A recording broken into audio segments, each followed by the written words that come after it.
Bonjour les amis, alors je vais vous parler aujourd'hui de la fiscalité des métaux précieux, mais avant de commencer n'oubliez pas de vous abonner à la chaîne Sacra Moneta si vous ne l'avez pas déjà fait, comme ça vous recevrez gratuitement des actualités sur les monnaies de collection.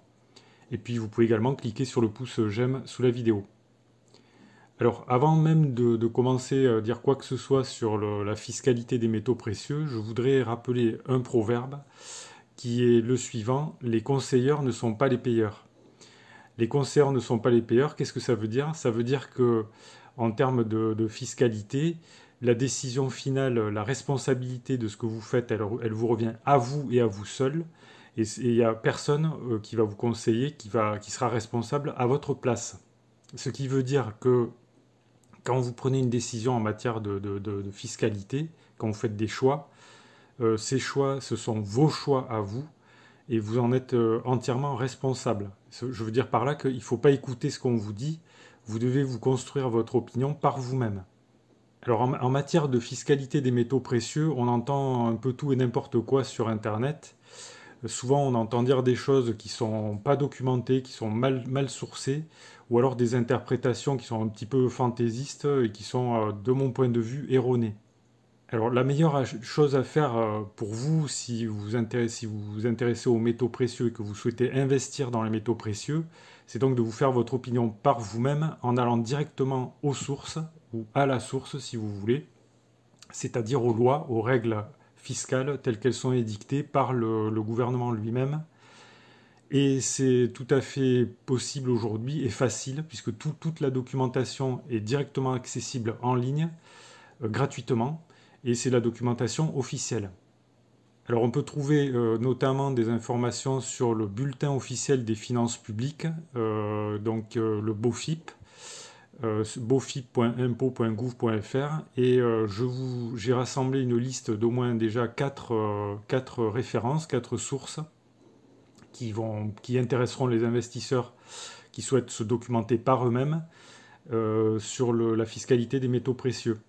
Et la fiscalité aussi des pièces de monnaie en général et des pièces de collection en particulier. Alors parmi ces 4 sources, il y a déjà une page qui concerne la TVA, les régimes particuliers donc de TVA. Donc ça c'est pour les achats de métaux précieux ou de pièces de monnaie de collection. Il y a également le régime de l'or et de l'or d'investissement. Alors je ne vais pas rentrer dans les détails là aujourd'hui dans cette vidéo. Peut-être j'y reviendrai dans d'autres vidéos parce qu'il y a énormément de choses à dire. On peut tout discuter, hein, on peut passer des heures à discuter.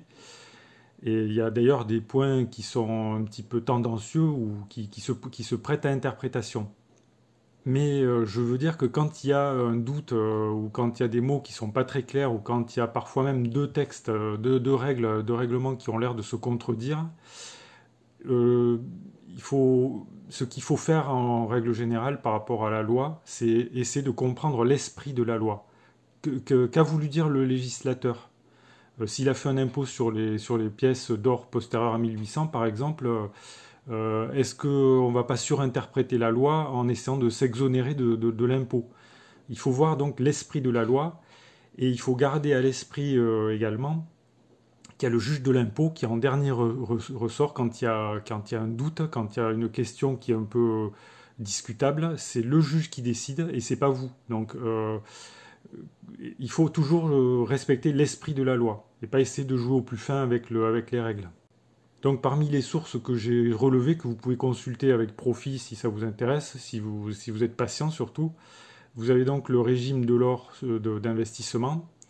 Il y a également une deuxième source intéressante qui concerne la plus-value en fait, la taxe sur la plus-value, notamment donc des objets précieux, et sur les abattements sur la taxe sur les métaux précieux. Il y a également, par exemple, la règle qui concerne les pièces d'investissement, les pièces d'or d'investissement, donc qui ont été frappées après 1800. Alors ça, c'est un article qui est très intéressant. Peut-être j'y reviendrai dans une autre vidéo un autre jour. Et puis vous avez le texte sur la taxe forfaitaire sur les objets précieux, notamment sur les métaux précieux. Voilà les amis, donc je vous mets les liens vers ces 4 sources sur la fiscalité des métaux précieux et des pièces de monnaie de collection. dans le lien, donc dans des liens sous la vidéo. Vous pouvez cliquer dessus, aller les consulter par vous-même. Alors certains, ça risque de leur faire mal à la tête et ils auront peut-être pas la patience. Donc peut-être j'y reviendrai, je ferai des explications, on essaiera de lire un peu plus, d'expliquer un peu plus en détail ces textes. Et dans d'autres vidéos, donc j'y reviendrai. Alors si vous avez des questions, si vous avez des remarques ou des commentaires sur la fiscalité, donc sur les métaux précieux, vous pouvez les faire dans le fil de discussion. Si la vidéo vous a intéressé ou vous a apporté quelque chose, vous pouvez cliquer sur le pouce j'aime. Abonnez-vous si vous ne l'avez pas encore fait. Et je vous remercie pour votre attention et je vous dis à bientôt.